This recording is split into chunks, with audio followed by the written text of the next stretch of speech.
to tell you this, Tyler. I just thought of this. I was thinking of your chiffon curtains, okay? I don't have chiffon curtains. Yeah, the see-through, those are chiffon curtains. Okay, I have to tell you this story. This is crazy. I was at home at the grocery store, waiting my turn at the deli, and this lovely young lady is next to me, and she has on this pretty long chiffon dress, like a summer dress. Tyler, she did not have any underwear on. No, listen. No. She had on a chiffon dress, and her slip had like kind of crumpled up like above her waist, and she didn't know it. So you could see her butt, and she didn't have underwear on, and I was like, oh my God. No. And so I just went right up to her and I said, you know what, sweetheart, you need to pull your slip down. She was mortified. Oh, She was like, oh my God. And anyways, I was thinking to myself, did she walk through the whole store and not anyone tell her with the booty that her butt was showing? That's hilarious. I just wanted to hug her What was and it protect like? her. Was it She was adorable, and she had a really cute butt, so it was okay. It worked out. But I didn't even know anyone wears a dress without underwear on. I hope she has a bidet. Bye. Love you. See you. See ya. Love you too.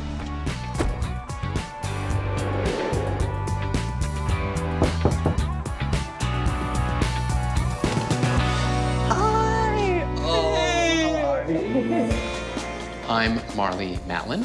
I'm well known because of the fact that my first film, Children of the Lesser God, is a film where I won the Academy Award for Best Actress. I'm Jack. Marlee's interpreter. Great to meet you. This is Jack Jason. Jack and I have been working together for 31 years, and he's a very dear friend of mine. He gets where I'm coming from, and he knows where I'm at, and he probably knows me better than I know myself. Pete, have a seat. Awesome. Going into this reading, I didn't recognize my client. I didn't know what she did for a living. I just went in completely blank. Awesome. Well, I'm so happy to be here. You have no idea how excited I am to have you here together. How are you? Oh, I'm doing amazing. I'm just really excited to do this reading. I think it'll be definitely one of the firsts. This was the first reading that I've done where I read someone who was deaf. It was really interesting for me, having an interpreter sit beside me while I'm doing interpreting of my own. You're my first as great. well, so I'm really, really thrilled to meet you. I really am. I think I'm nervous because meeting with a total stranger and to be personal with that individual is something that makes me feel a little bit, I think anxious is a good word, but yet I'm here and I'm not running away. Before I start this process, I always kind of like to explain how I do what I do and just let you know how the process works. Okay. I'd like to find out what caused me to become deaf, and I like to also be able to know a lot more about my family who's passed, to get some clarification from those individuals and see what he gets from them. Sometimes an object makes a closer connection to a loved one. I do have an object, great. I do. Okay. Great. Awesome. Thank you.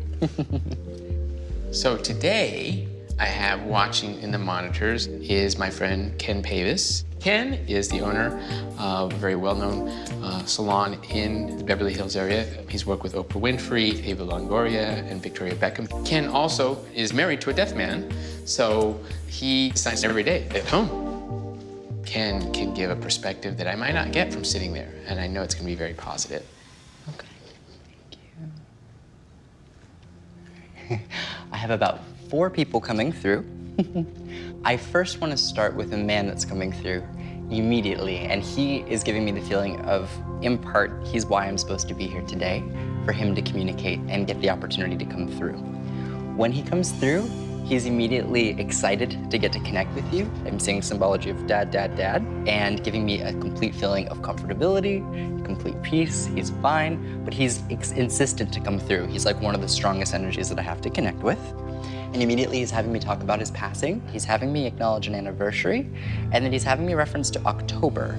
But he's having me, showing me balloons, and he's talking about a candle being lit every, he's showing me the symbol of like lighting a candle every year in memory. And there's this feeling of like, this is a special time where we kind of connect. And he acknowledges like hearing the prayers. I'm just in shock, so I just have to gather my thoughts for a second. Yeah. Okay, he's acknowledging because he passed away, and we're Jewish. Right. And Jews have what's called a yahrzeit candle that you light the week of the person's death. October is when he died. Wow, okay, that makes sense. Because I feel like there's an encouragement to continue doing this even though he's passed. Yes, sir. Yes, sir. I love it. Yes, sir. I can never get away from him. But that's okay. Yes. Oh, I love it. She said she wouldn't cry. She's crying. He's having me apologize, basically saying that he didn't want to tell other family members the extent of what was wrong with him. And he's having me reference to either a bone marrow transplant or a discussion about bone marrow for some reason, but I have to bring this up. But he's having me say that there were these two parts of this. Does that make sense? I mean, can I interrupt you? Yeah. Okay, so a lot of this makes sense, what you just said for the last few minutes. Right. Tell them about your dad. So when you reference the bone marrow, he had health issues. Right. And he was the type of man who was in complete denial Right. about his illness. But when he got cancer, multiple myeloma, which is blood, and it takes place in the marrow, Yeah. he said, I'll be fine. Right. And I think in private, he dealt with it by himself. My favorite memory of my dad was that he was always very, very reassuring. And he always said, everything is going to be fine, one way or the other. You'll fall down, but you get back up again. But my best memories have to do with my dad. And the relationship that was very, it was very comforting. I trusted him, and I was his baby girl, so maybe that's why. He is acknowledging that when he raised you, he wanted to be able to learn from his father's mistakes. There's multiple men that dealt with alcoholism, and there's an appreciation of this chain being broken, because this was just something like, these were just a lot of men who like to drink. And there's this feeling of this being an issue that kind of spanned multiple generations. And when Dad comes through, there's a feeling of like appreciation that this cycle has ended and that this won't continue. There's this feeling of like, we're glad that this is done because this was something that affected a whole family of people, not just one person. So my grandfather, Edward, was an alcoholic. Right. And my dad hated every moment of his childhood as a result of that, and because he was never there. Right. And he had a hard time telling me about his father without even crying because it hurt him so much to talk about his father's alcoholism. I grew up in a house with almost no alcohol, except I got into drugs. I had an addiction beginning at 13 years old until I was 21. And today, I'm sober almost 30 years. Wow, congratulations. So, my father was the only one who accepted my decision to get help. At the very height of my fame, when people were looking at me, during that moment, I realized for me, I needed help. And they're like, what? Why? You're fine. What about your job? What about your career? What about the people around you? And I said, you know what? It's about me.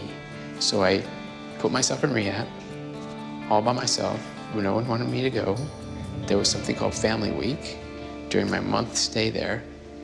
And I called home to have everybody come, and nobody wanted to come, but just my dad came. And he was the only one who came, and I'll never forget that. And I thank him. At least one person in my life was able to come and look out for my well-being. That was my dad. So he probably understood where I was coming from, wanting to help myself because of his experience with his dad. Right.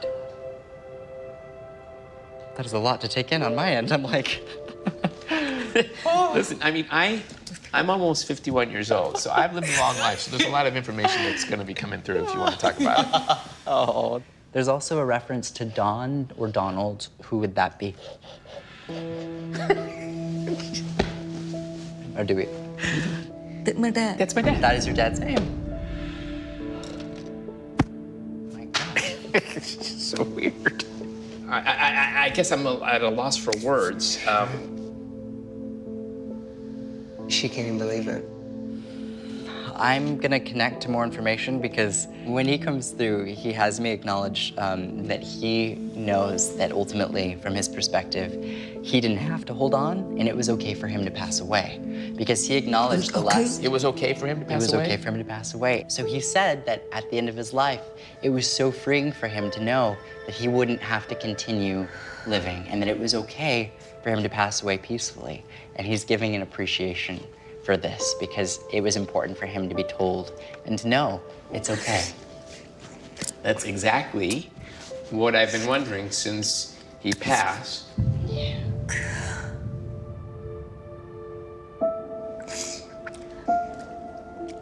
That if he was okay with moving on, that if he was fine, I mean, that was my number one concern, was, is he okay to go? Because it was about everybody else, but not him. Right. When I got to the hospital, the people in the room said, you know what? Good luck, because we don't know if he's gonna even be able to wake up. We don't even know if he knows that you're there. Right. So I went around to him and I said, hey, Dad. And he woke up and he smiled and he tried to talk, but knowing him, his first words were always, without fail, were, how are you, babe? How are the kids? And I knew he was trying to say that, but I answered for him. And I said, hi, Dad. And he smiled, and I said, I'm fine. The kids are great. We love you. And then he said, I love you. And then 15 seconds later, he never spoke again. That was all I got. I wasn't able to say to Dad, Dad, you're not coming back. You're not gonna be on your feet again. And so I wanted to know that while he was unconscious, he was okay and ready to go. And Tyler confirmed that he was okay. And that was the question I wanted answered. I'm extremely relieved, and I can move on. On the car ride here, and we turned on Sarah Street, and I pointed to the sign, and I said, I know that's a street sign, but Sarah is going to apply to the client. What's weird is I think this applies to two. Do you have a Sarah connection? Yeah, my mom's name is Sarah. How did you know? And you have a Sarah connection? Did I say You my did mom was not. Sarah? No. But both of you do. Okay, now we can losing continue. my mind. Oh my God. I have a quick question. Yes. I have had conflicting answers having to do with how I became deaf. Right. And I became deaf somewhere around 18 months of age. Right. And I don't let my deafness define me. Yet, I think it would be good perhaps just to know what it was. My parents took my deafness very hard. Right. Especially my dad. He just came through and said that